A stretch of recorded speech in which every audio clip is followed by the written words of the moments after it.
has been appointed as the Chief of Defence Staff. We'll get to the details of this. Added to this, we'll also tell you how parts of northern India are still reeling under biting cold conditions. Added to this, we'll get you updates from the international world, from the world of sports and business. And also, we are bidding adieu to 2019, and we also take stock of the events that we look forward to in 2020. In a special segment today, we'll tell you how our newsroom is gearing up for 2020. This and lots more. Stay with us for the next 1 hour. We'll get to the top stories we're tracking first. General Manoj Mukund Narvane takes over as the 28th Army Chief. General Bipin Rawat to take charge as India's first Chief of Defence Staff tomorrow. A 4-star general, Bipin Rawat will advise the Prime Minister-led Nuclear Command Authority.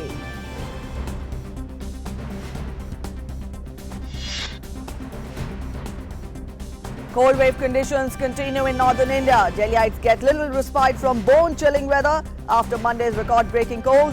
Large parts of Jammu and Kashmir, Punjab, Haryana, Uttar Pradesh and Rajasthan continue to shiver under cold waves.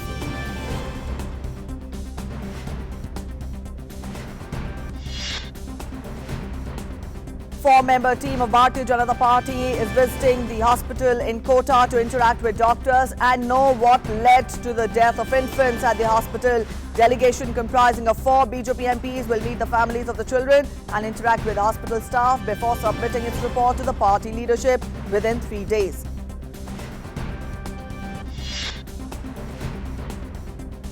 Civil Aviation Minister Hardeep Singh Puri says government will issue expression of interest in a few weeks for privatization of national carrier Air India. Says the government has to fully take considerate view of the situation of unsustainable debt of Air India.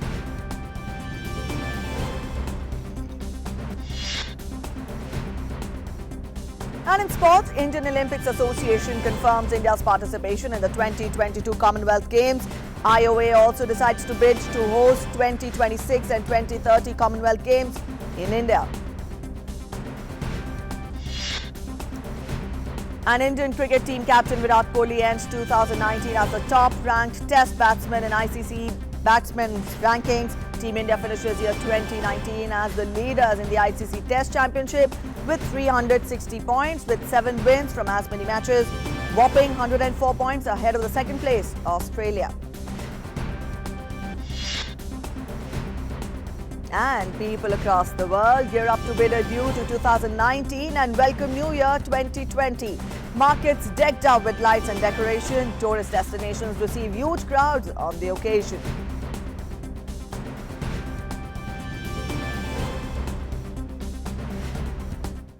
All right, let's get to the news in detail. Now, Army Chief General Bipin Rawat, who has been appointed as the first Chief of Defence Staff of the country, paid floral tributes at National War Memorial. General Rawat is the first officer to be appointed as Chief of Defence Staff. General Rawat will act as the principal military advisor to Defence Minister on all matters related to the Army, Navy and Air Force. The Chief of Defence Staff will also head the Department of Military Affairs to be created within the Ministry of Defence.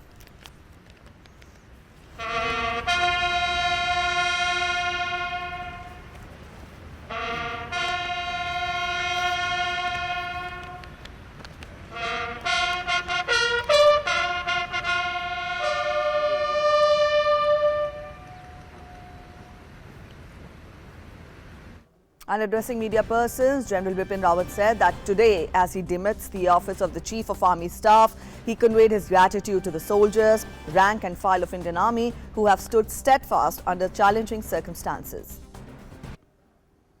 Today, as I demit the office of the Chief of Army Staff of the Indian Army, I wish to convey my gratitude and compliments to the soldiers, the rank and file of our Indian Army, who have stood steadfast under challenging circumstances and have performed their duty in keeping with the traditions. I also wish to convey my best wishes to General Manoj Naravane, who will be assuming the office as the 28th Chief of our Army Staff. Later, General Bipin Rawat received his farewell Guard of Honor as the Army Chief at South Block. He will take over as the nation's first CDS, that is the Chief of Defence Staff, on 1st January.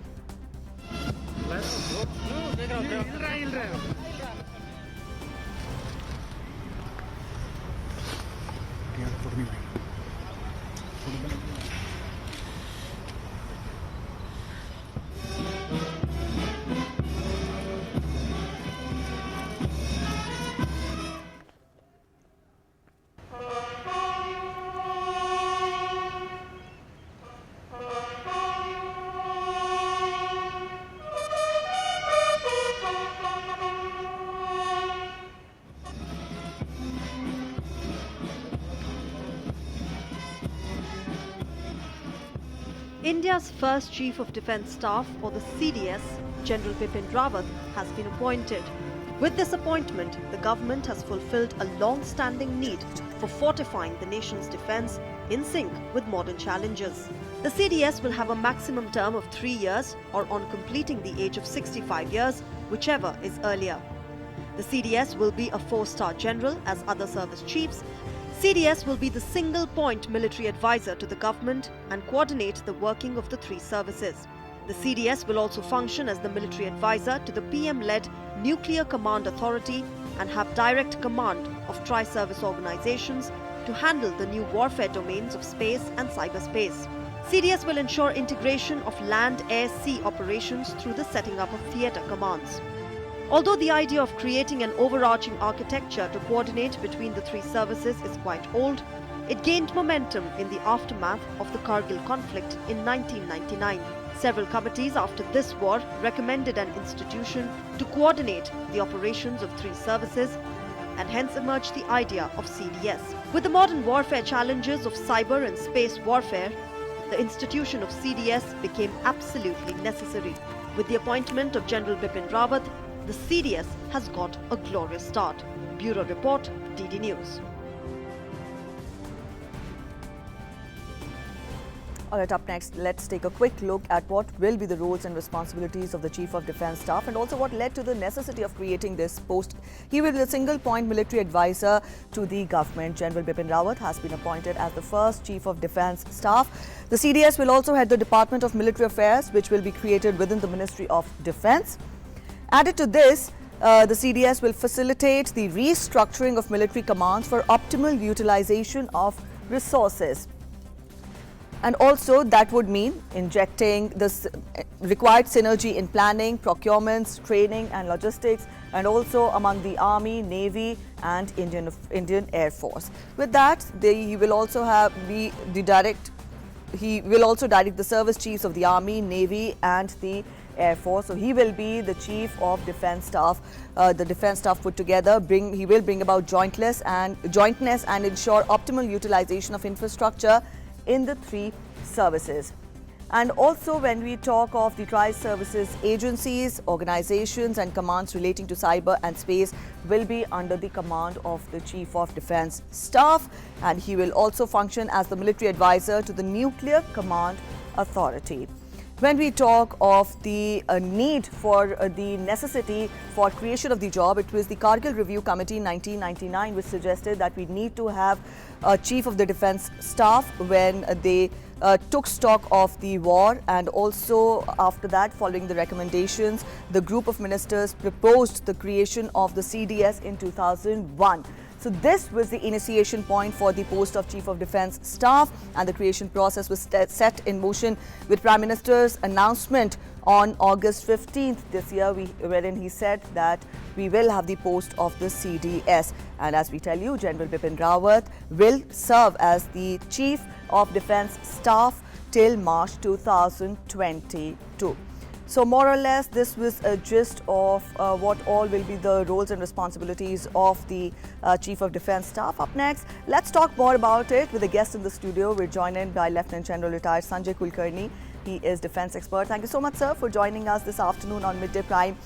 Very important day for the nation today. The post of Chief of Defence Staff has been created and General Bipin Rawat has been chosen to be the first Chief of Defence Staff. He was already the chairman of the Chiefs of Staff Committee.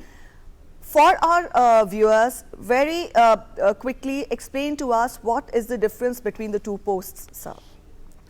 Preeti, the Chief of Defence Staff is also the Secretary to the Department of Military Affairs. Now, what you just said was earlier, we had in rotation the Chairman Chiefs of Staff Committee. That means whoever amongst the three chiefs was the senior most became the Chairman Chiefs of Staff Committee, and he coordinated certain aspects of it. But now, as the CDS, he is not just the principal advisor to the Raksha Mantri. He is just not only the military advisor to the Prime Minister or Nuclear Command Authority, but he is also the permanent chairman of the Chiefs of Staff Committee.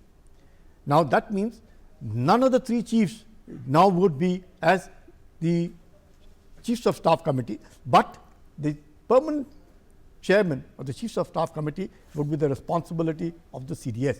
Now, what does that involve?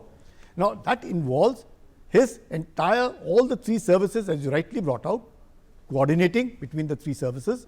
He ensures that the procurement, the works, the integrated headquarters of the three services and the territorial army, all of it comes under him. He is also in charge of the cyber and space besides all the three tri-service organizations. He is also a member of the Defence Acquisition Council and the Planning Commission. He ensures the coordination between the three services and becomes the principal advisor to Raksha Mantri on tri-service matters. The military command, however, continues to dwell on the three chiefs. The three chiefs are responsible for their respective services, and they are also advisors to the Raksha Mantri. So, in no way is anyone impinging on each other's toes. Each one of them have a task and a role to play. Now, the most important role that the Chief of Defence Staff plays is to ensure the integration.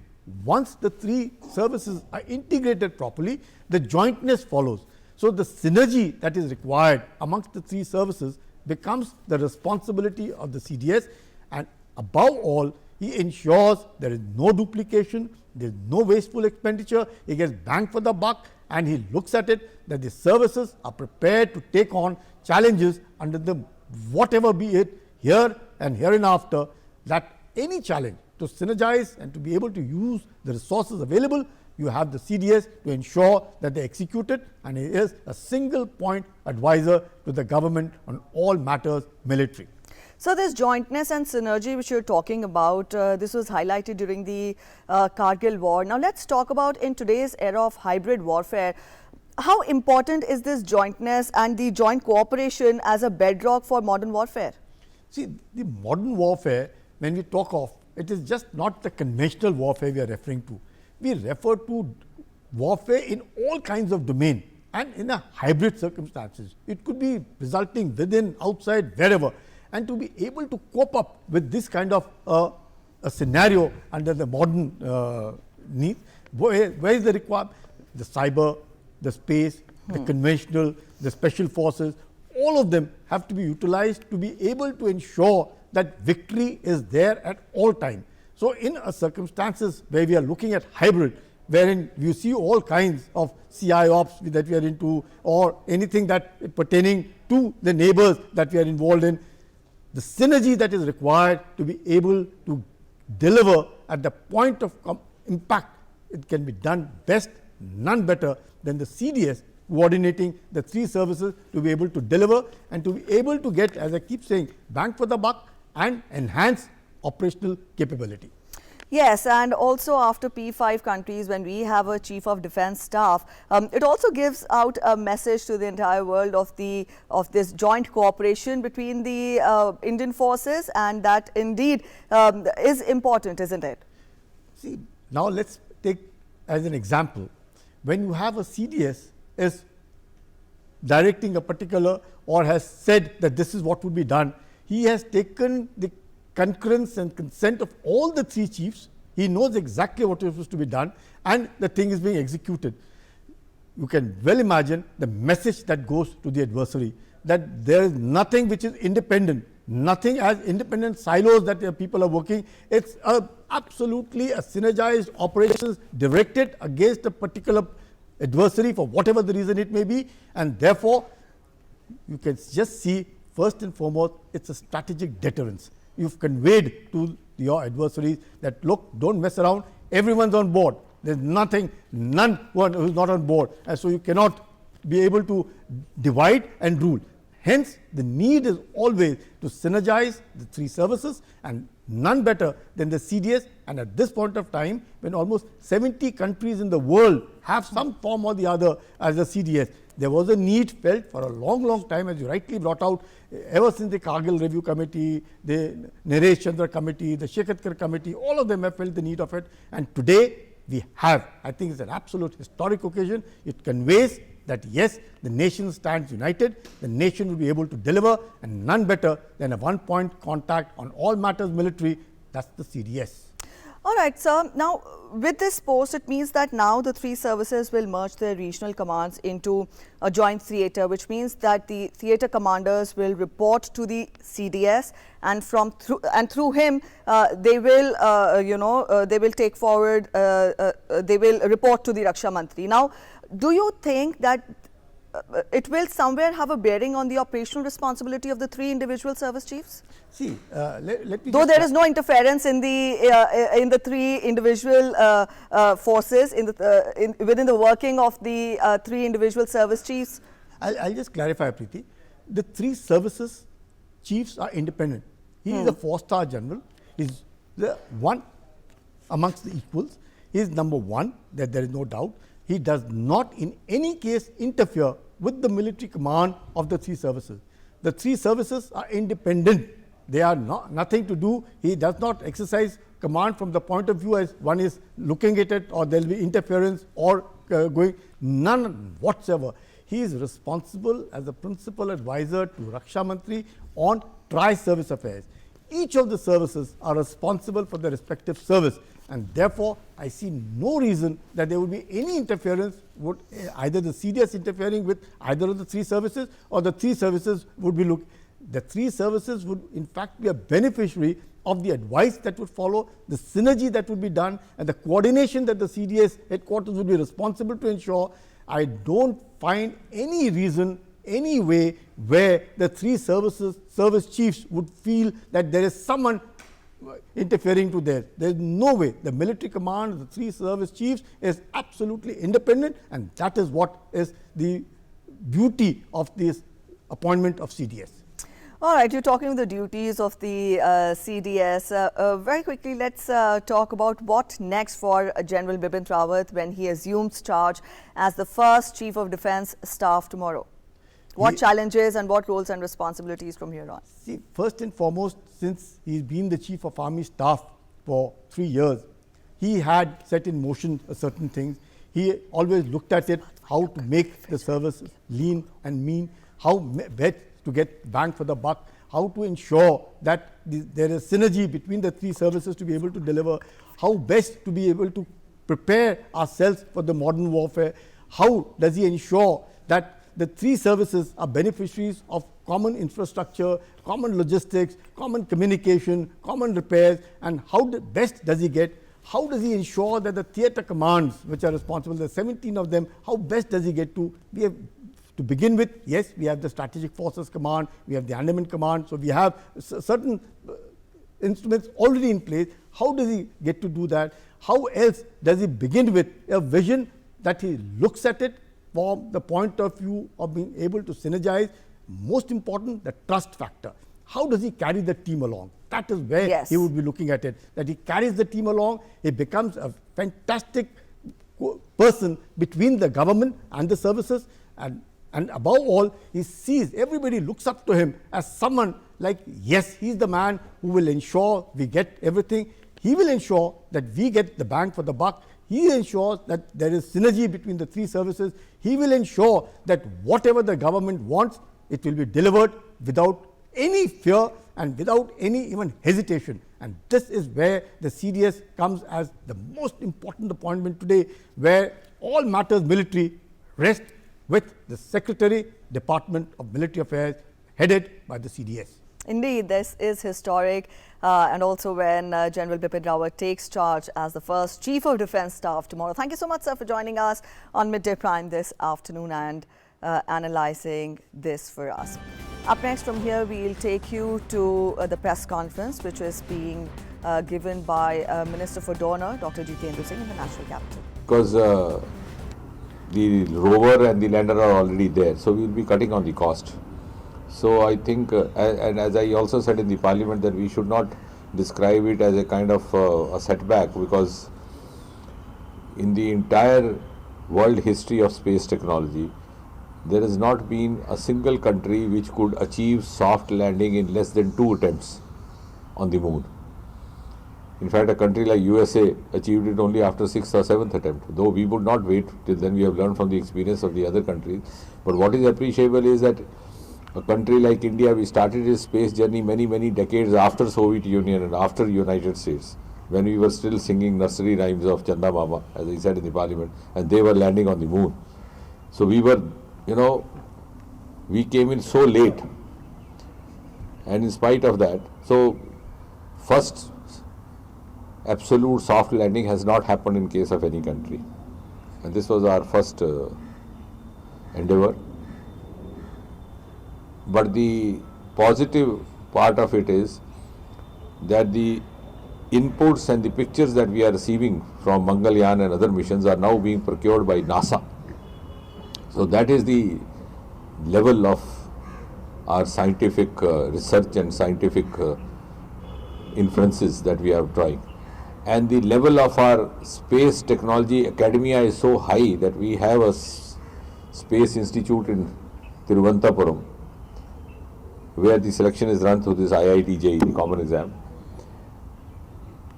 The job placement is 100%, and more than 60% of them are absorbed in NASA and other premier institutes of the world. So even the space technology institutes across the world, the leading institutes, are now being contributed and managed and manned by Indian scientists. So we have come a very long way. In fact, I put it in a single sentence that day.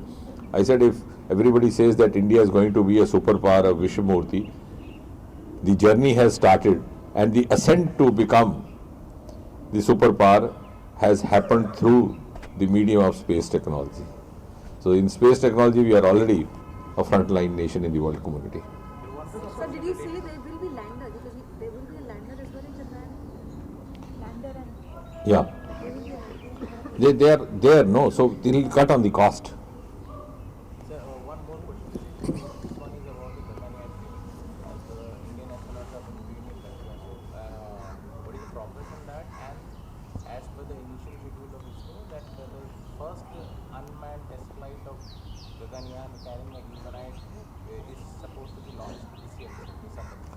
Will it happen this year? No, I can't say for the specific dates, but certainly the Gaganyaan will happen close to the 75th independence anniversary. Sir, I'm talking the unmanned first test flight. That they will accordingly, depending upon the timing of the Gaganyaan, they would plan out that too. But as you said, the process of the finalization of the astronauts who have to go is already halfway.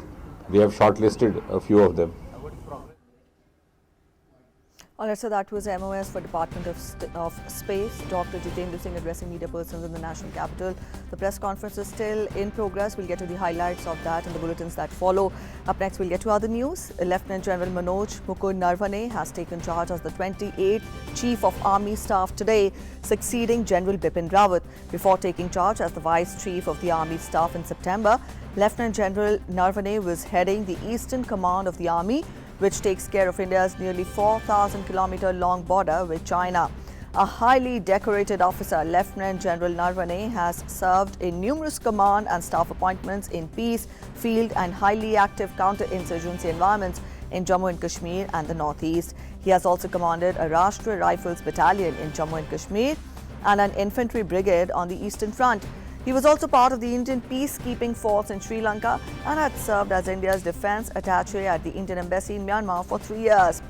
Lieutenant General Naravne was commissioned into the 7th Battalion, the Sikh Light Infantry Regiment in June 1980.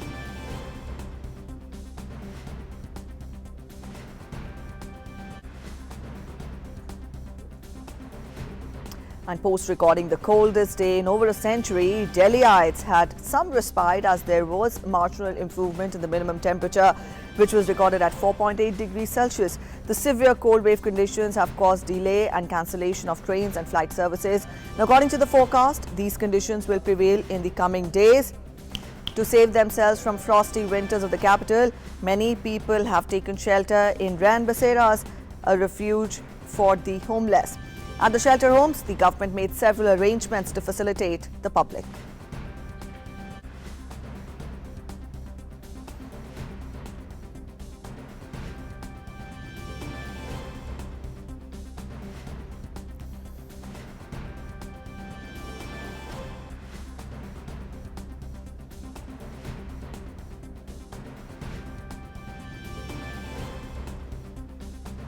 अपना काम चला लेंगे, गरीब लोग क्या करेंगे, लक्कर वक्कर अपना जैसे मर्जी तैसे गुजारा कर रहे हैं। यहाँ पे फैसिलिटी जो है बहुत अच्छी फैसिलिटी मिल रही है। यहाँ पे हमारे को चाय से लेके खाने तक की सारी फैसिलिटी अवेलेबल कर रखी है हमारे पास। दिल्ली सरकार की तरफ से यहाँ पर हर व्यक्ति के लिए अनलिमिटेड कंबल हैं, वो 2, 3, 4 जो भी ओढ़ना चाहता है।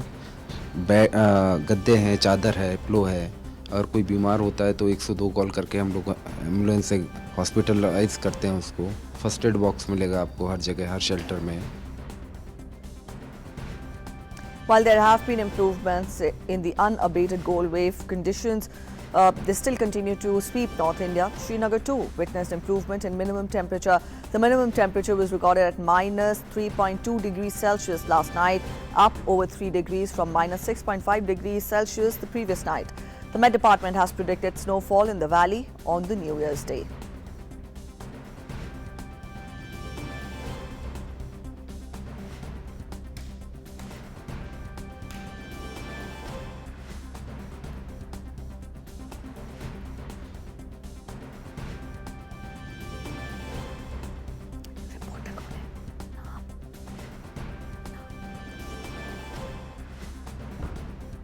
And to get us more on the cold conditions in the national capital, our correspondent Ayushi is joining us from Delhi. Ayushi, let us know how is the weather going to be in the next few days when we talk of 2020, which will be starting from tomorrow. How has the Met Department predicted weather in the next few days? Preeti, as we all know that from past few days, Delhi has definitely experienced a lot of cold waves in the past few days. But this, in fact, an hour before, Met Department has released over Twitter handle and a satellite image over Delhi that now there will be no fog and there will be no cold wave conditions in the coming few days, especially till January 4, 2020. So yes, people can celebrate the coming new year with full fervor and joy. But after January 6th, the Met Department has also predicted that there will be cold wave conditions prevailing again in the national capital. All right, this could be the best beginning for the Delhiites when we talk of the cold conditions, improvement in the cold conditions in the national capital. Also, Ayushi, give us an update of any train cancellations, flight cancellations? No, as of now, there are no such train or flight cancellations, but there are definitely delays. But as we can see, the people over here are also enjoying the weather today. There's a bright sunny day today. So the flights and trains have also got delayed but not cancelled as of now. All right, it's a bright sunny day in Delhi. Thank you so much, Ayushi. You also enjoy the bright sun. Thank you for joining in as of now.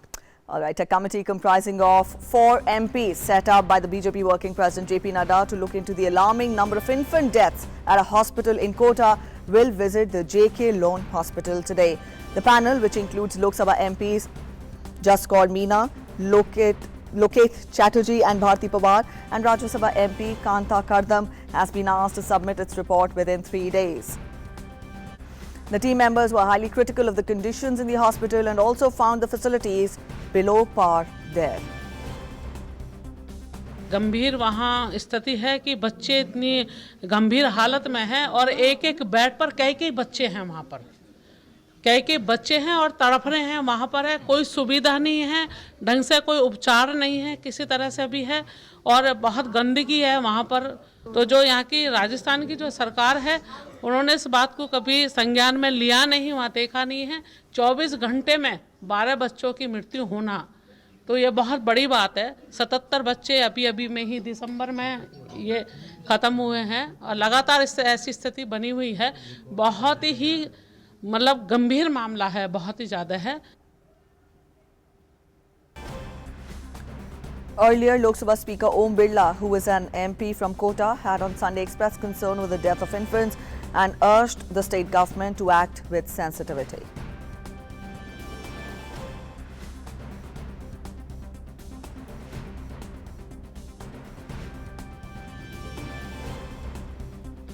Fourteen more infants died at the hospital in the last 5 days, taking the number of deaths to 88 a month.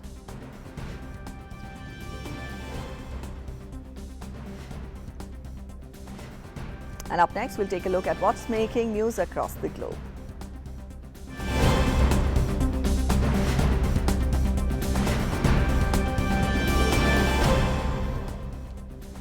And bushfires in Australia refuse to die down. Authorities said that 3 people caught in bushfires in southeast of the country are feared dead, while many are unaccounted for. New South Wales Rural Fire Service Commissioner said that there were preliminary reports of 3 potential fatalities in small towns in the state of New South Wales. There have been 9 confirmed casualties this bushfire season, which includes the death of 28-year-old volunteer firefighter Samuel McPaul, who died yesterday after his truck was blown over by strong winds. Australia has been battling huge bushfires, mostly across its east coast, for several weeks now. The blazes have destroyed more than 4 million hectares of land. Amid this, fires have now started generating their own weather in Victoria State by creating columns in the air, the authorities said.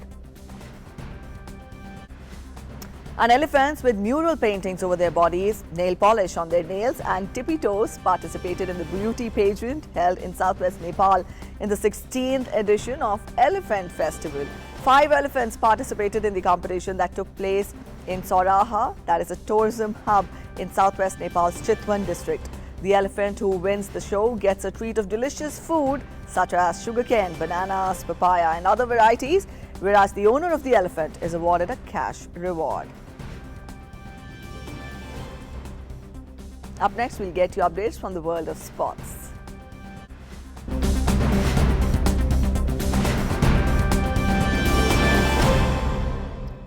And Tapas is joining us with Sports Prime. Tapas, it's over to you. Well, thanks, Preeti. And let's start with the Indian Olympic Association as they withdrew its plan to boycott the 2022 Commonwealth Games in Birmingham over shooting's exclusion, while announcing that the country will bid to host either the 2026 or the 2030 edition of the Games. The country's apex body for Olympic sports will next approach the government for the necessary clearances to host the multi-sports event. The Indian Olympic Association on Monday said that it will bid for either the 2026 or 2030 Commonwealth Games, while also agreeing to withdraw its boycott call for the 2022 Birmingham edition over shooting's exclusion. The country's apex body for Olympic sports will next approach the government for necessary clearance to host the multi-sports event. The country hosted the 2010 edition in Delhi. This was decided during IOA's annual general meeting in the national capital. 2022 में हमारी team जाएगी और 2026 भी कर रहे हैं हम लोग कॉमनवेल्थ गेम की बिड कर रहे हैं 2026 और 2030 की.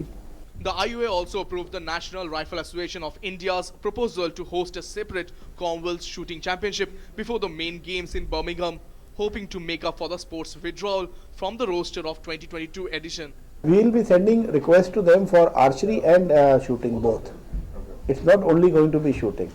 हमारा जो लेटर उनको जाएगी that will be for archery and shooting both. Games add करना जब हम इंडिया में करेंगे तो then we have a prerogative to add 5 games या कितनी 5 games हम add, but when it happens in India. The IOA will soon forward NRI's proposal to the Commonwealth Games Federation for its approval, which will then go to the Executive Committee. Sports Desk, DD News. So after 2010, India may host the 2026 or 2030 Commonwealth Games. Moving on, Virat Kohli continued his brilliant form of as the Indian skipper finished the 2019 as a top-ranked Test batsman in the ICC rankings. In the bowlers list, Pat Cummins was at the top of the pile with 902 points, while New Zealand fast bowler Neil Wagner climbed a spot to take the second position.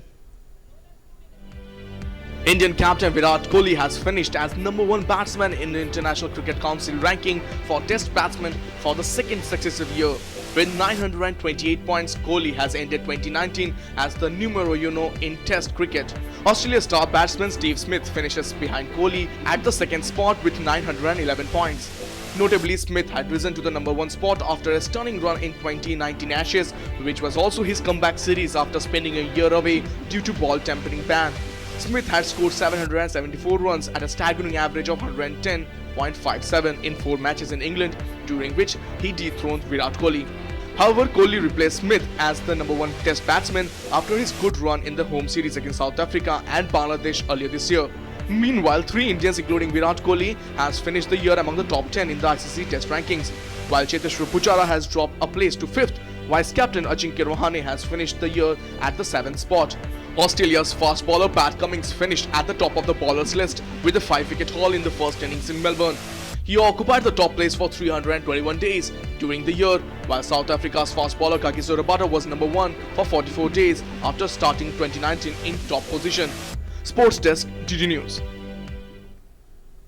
More good news for the Indian captain, as Virat Kohli and Jasprit Bumrah are the only 2 Indians who have been able to make a cut to the T20 international team of the decade announced by Wisden.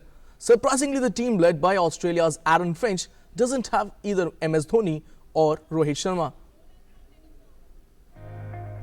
Wisden's in-depth review of teams across format this decade may trigger a few debates, but there can be none about Virat Kohli being the only cricketer to find a place in all 3 teams. Indian skipper Kohli and pace spearhead Jasprit Bumrah were the only 2 Indians who found a place in Wisden's T20 international team of the decade, which didn't feature Mahendra Singh Dhoni. Australia's limited overs captain Aaron Finch was named captain of the team, which has 2 more Australian in Shane Watson and Glenn Maxwell.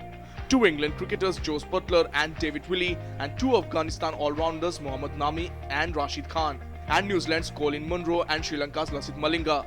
Kohli has found a place in Wisden's Test and ODI team of the decade as well. The Indian skipper has also been included in the list of 5 cricketers of the decade announced by Wisden, along with Steve Smith, Dale Steyn, A.B. de Villiers and Ellis Perry. No Pakistan player figures in the 3 teams that have 6 Australians, 5 Indians, 5 from England, 3 South Africans, 2 Sri Lankans, 2 New Zealanders and 2 from Afghanistan and 1 from Bangladesh. Sports Desk, DD News. Well, that's all from Sports Prime. Preeti, back to you for more news and updates. All right, thank you Tapas for joining in. And up next is our Life Prime segment, wherein we get you stories that bring a smile to your faces. And as we know, today we are bidding adieu to 2019 and we hope for a good and a prosperous 2020. Up next, we have a special segment. I'll toss over to Shreya, my colleague, who will let us know how is our DD News newsroom gearing up to welcome 2020. Shreya, it's over to you.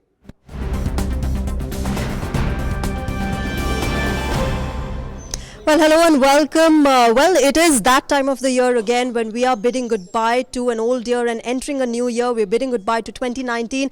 And up next, tomorrow, 2020 starts. We at DD News are all up and about. We're geared up to usher in the new year with all our, cheer and happiness. Let's go across to, my colleagues in newsroom. We'll talk to them about what the new year means for them, what their resolutions are, and what 2019 meant for them. I'm here at the packaging desk. A packaging desk is basically which churns out all the important stories of the day from the newsroom.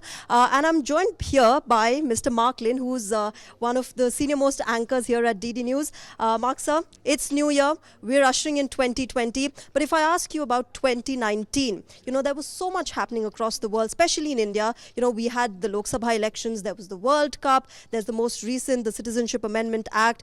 So much going on. But if I ask you, what is that one event that stood out for you and why? What would it be? I think you mentioned it because it was an election year, and we had to see that the general election was a very big event. It's the largest exercise in the world, in a sense, for a democracy, and we saw a decisive mandate for the first time in a long, long time. For a government being re-elected with a decisive mandate, and I think that sent a pretty good signal, clarity. Another important point that stood out for me was when the Prime Minister also mentioned a vision for a $5 trillion economy. Now that is putting something for the future as well, something that all of us have to work towards, because the larger the pie, we are a country with a lot of poverty as well. When economically speaking, when the pie gets larger, it's easy to distribute, and it becomes easier to get rid of poverty. So I think these things stand out for me. Also another thing, yes, it's an important year because I look at world champions in sports, and we've had very few world champions from India. I remember Vishwanathan Anand being our world champion in chess, but this time we have 2 women world champions. In badminton we had PV Sindhu, and in chess once again Koneru Hampi became a world champion after becoming a mother just recently. So I think these things stand out. And, talking about 2020, what is that one issue that is close to your heart and you want the world to focus upon? We saw, 2019 talking about climate change a lot. But, apart from that, what do you think the world should focus upon? Well, 2020 is, numerologically speaking, an extremely important year. It only happens once in a century, 20 and 20. And, we look at, when we talk about people talking about normal vision, we say 2020 vision. So it's a crucial year. And I think that, the world, I take one day at a time, honestly. And let's see what happens. Let's see what comes. I think that we have a government in place which has a vision, which is putting things in place, and we're just working towards it.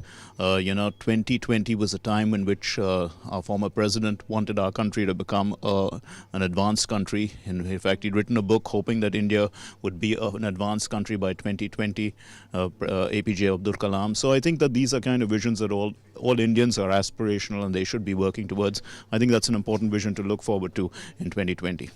All right, that was Mark sir giving us what he wants to in 2020. Now, we are running out of time here, but right now, we will go across and see how the world is celebrating New Year this time around. We know that New York Times Square is always brightened up. It's all lit up. Let's go across and see how it is going to be celebrating New Year's Eve tonight. And of course, tomorrow, the New Year's Day. Remember, there was a crystal ball which has been lit up there with LED lights. And many have gathered at the World Times Square. A crystal ball is elevated and illuminated with vibrant lights to prepare for the countdown, with 32,256 LED lights and 2,688 waterford crystal triangles. The ball climbed the 130-foot pole atop One Times Square. More than 1 million people are expected to crowd Times Square in New York City on New Year's Eve to watch the crystal ball countdown to 2020.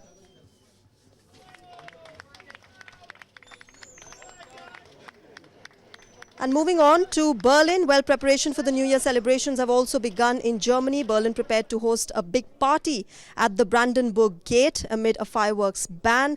People from all over the world are expected to welcome the New Year at the city's landmark, donning funny hats and eye-catching costumes for one of the biggest celebrations in Europe. Stages, bands and stands have been placed along the central roads to provide visitors with music, drinks and food.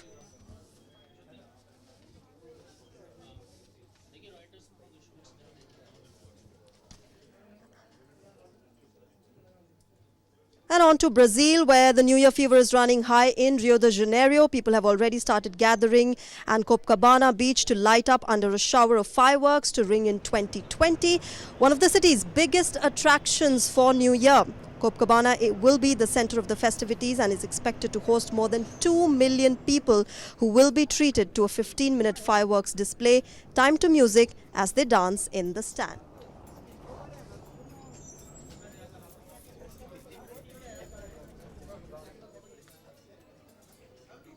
And well, after that, let's take a look at the sporting highlights of 2019. What made news? Who were the champions? Who lost? Let's take a look at all of that. It's time to give you the result for the top 10 sports poll. And we have in 10th position Simona Biles and her breakaway year in 2019. American Simona Biles became the most decorated gymnast in World Championship history when she won the beam and the floor finals to take her career tally to 25 medals. Biles arrived on the final day of the competition with gold medals in the team, all-round and vault finals. For most gymnasts that would have been sufficient, but Biles had a point to prove on the balance beam. At the Rio Olympics, she took the bronze after losing her balance and grabbing hold of the beam. And last year she fell off the beam in the all-around final at the World Championship.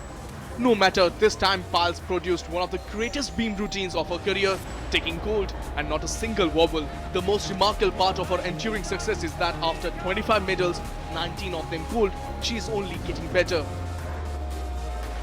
At number 9, we have Lewis Hamilton racing to victory in the F1 circuit.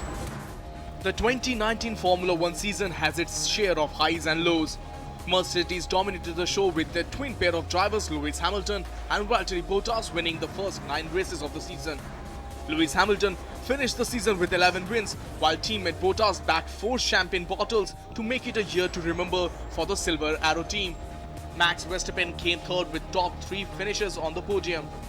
Charles Leclerc had 2 memorable ends to cherish, while Vettel made it first in one race of the season. Lewis Hamilton successfully defended the World's Drivers' Championship for the 2nd year running, winning his 6th championship title. Mercedes successfully defended the World's Constructor Championship, securing the title for the 6th consecutive year, tying Ferrari's record from 1999 to 2004. The number 8 position is taken by Liverpool, who emerged as European champions. Liverpool are champions of Europe for the 6th time after a 2-0 defeat of the Premier League rivals Tottenham in Madrid. The Reds' victory not only exorcises the demons of last season's 3-1 loss to Real Madrid, but also ends Jurgen Klopp's run of 6 successive club final defeats. Liverpool's 6th European Cup means they go 3rd in the all-time honours board, behind only Real Madrid and AC Milan. At the number 7 spot is old warhorse Novak Djokovic and Rafael Nadal. Both had an awesome 2019. The year in tennis came and went with familiar faces such as Rafael Nadal and Novak Djokovic adding to their Grand Slam hauls. For the first time since 2008, Nadal reached at least the semi-finals at all 4 Grand Slams, winning the French Open for a mind-boggling 12th time and US Open for a 4th time. The left-handed spin master also became the oldest men's year number 1 and capped his 2019 by leading Spain to the Davis Cup crown in the competition's new look. Novak Djokovic meanwhile clinched 2 titles in 2019 and is now 3 behind Nadal and 4 behind Federer. Staggeringly, when the decade began, Djokovic had just 1 to his name. Water stuns everyone by imposing a 4-year ban on Russia, and that gets on our list at number 6. Russia has been handed a 4-year ban from all major sporting events by World Anti-Doping Agency. It means that the Russian flag and anthem will not be allowed at events such as Tokyo 2020 Olympics and football's 2022 World Cup in Qatar. But athletes who can prove they are untainted by doping scandal will be able to compete under a neutral flag. WADA's executive committee made the unanimous decision in a meeting in Switzerland. Despite the ban, Russia will be able to compete at Euro 2020, in which St. Petersburg will be the host city, as European football's governing body, UEFA, is not defined as a major event organization with regards to ruling on anti-doping breaches. At number 5 is Indian shooter's splendid performance in the World Shooting Championship. India dominated the rifle and pistol shooting events in 2019, returning with a historic medal tally. Indian shooters ended 4th edition of World Cup series with the 22 medals, 16 gold, 4 silver and 2 bronze medals. As a bonus, they have won 9 quota places for the Tokyo 2020 Games. The biggest game changer for India has been the mixed gender events, which was introduced last year by the International Shooting Sports Federation. India dominated in both rifle and pistol events, but their performance with the pistol was slightly better. Out of their 22 medals, 12 came in pistol compared to 10 in rifle events. Saurav Chaudhary was the most successful Indian shooter at the ISSF World Cup this year, collecting a total of 7 medals. At number 4 is India's dominance in Test cricket under King Kohli. It was yet another convincing win for Virat Kohli and company as India beat Bangladesh by an innings and 46 runs to complete a 2-0 clean sweep in the 2-match Test series. With this win, Virat Kohli-led side recorded its 5th straight Test win at home this season. India had earlier beaten South Africa to complete a 3-0 whitewash. Ever since the ICC World Test Championship was introduced, this was India's 7th straight win as the team pocketed another 60 points and sits pretty on top of the points table. India consolidated their position at the top of the ICC World Test Championship. India are currently on 360 points after 7 games and are comfortably ahead of second placed Australia, who have 116 points. And we are into the top 3 in rankings, where the third spot is taken by England's men's team, which finally lifted the Cricket World Cup. Level after 100 overs and still level after a thrilling super over, England could not have scripted a more dramatic finish to win their maiden Cricket World Cup. Both sides produced 241 runs from 50 overs of cricket, and that triggered a tense but thrilling super over to determine who would be crowned world champions at Lord's. Ben Stokes played a starring role in getting England that far after he deflected a fielded ball to the boundary while he was mid-air trying to get back to the crease. Nothing quite like it has been seen before in the most high-profile games. Stokes stepped up in the super over and helped England to 15 runs as New Zealand knew what they needed. The Kiwis kept it close and needed 2 runs off the final ball in the super over, but as Martin Guptill ran back to the wicket hoping to seal a famous win for the Kiwis with the score level, Jos Buttler ran him out to seal a famous win for England.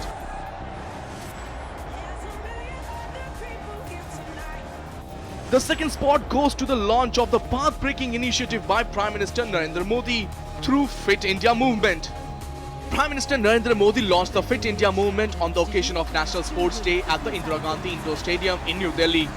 The Fit India movement aims to encourage Indians to include fitness activities and sports in their day-to-day life, paving way for a healthy and fit lifestyle. Prime Minister during his speech on Fit India said that fitness is not just a word but a way to lead a healthy life. Prime Minister observed that the root cause of most lifestyle diseases are lifestyle disorders, and there are many diseases that can be overcome by making small changes in our lifestyle. Prime Minister Modi stated that lifestyle diseases like diabetes and hypertension are increasing in India. Hence, the Prime Minister said that Fit India should be seen as a household movement.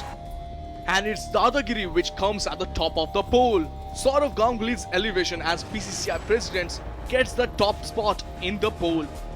Former Indian captain Sourav Ganguly formally took over as the president of the BCCI. After 33 months of committee of administrators being in charge, the 47-year-old Ganguly was elected as president unopposed. Ganguly is the 39th president of BCCI. While Ganguly will be the chief, Jay Shah is the secretary and Arun Singh Dhumal is the treasurer. Ganguly, who took over as Indian captain during one of his darkest hours following the 2000 match-fixing scandal, will need to demit office by the end of July next year as per the provision of new constitution, which makes cooling off period mandatory after 6 years in office. Ganguly served as the Cricket Association of Bengal president from 2015 before becoming the first cricketer in 65 years to take charge as a full-time BCCI president.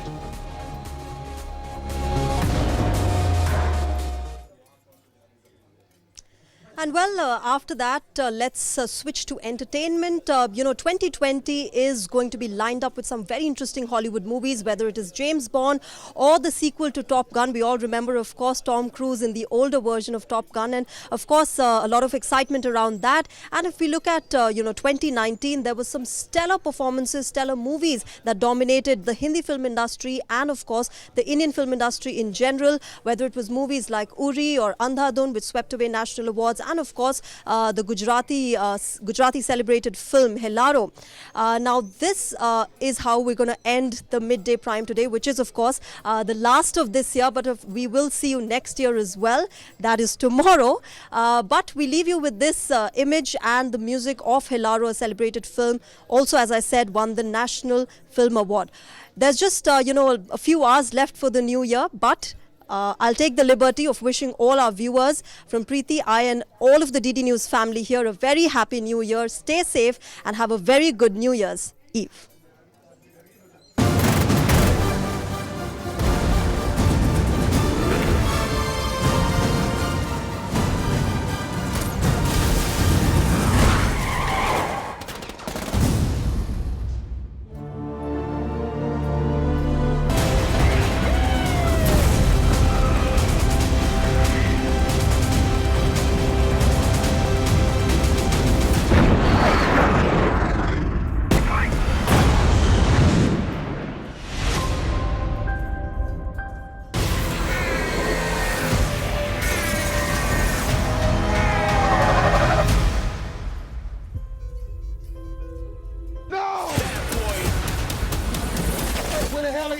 helicopters.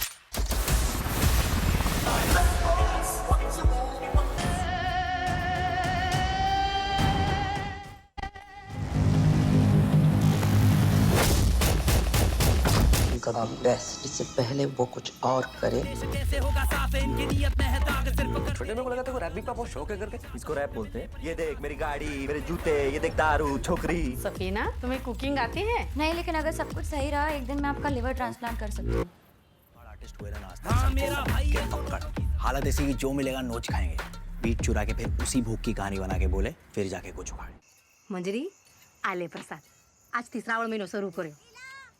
ए आई बा हाल जाओ काले भेगा थाईए पाड़ी भरवा करवा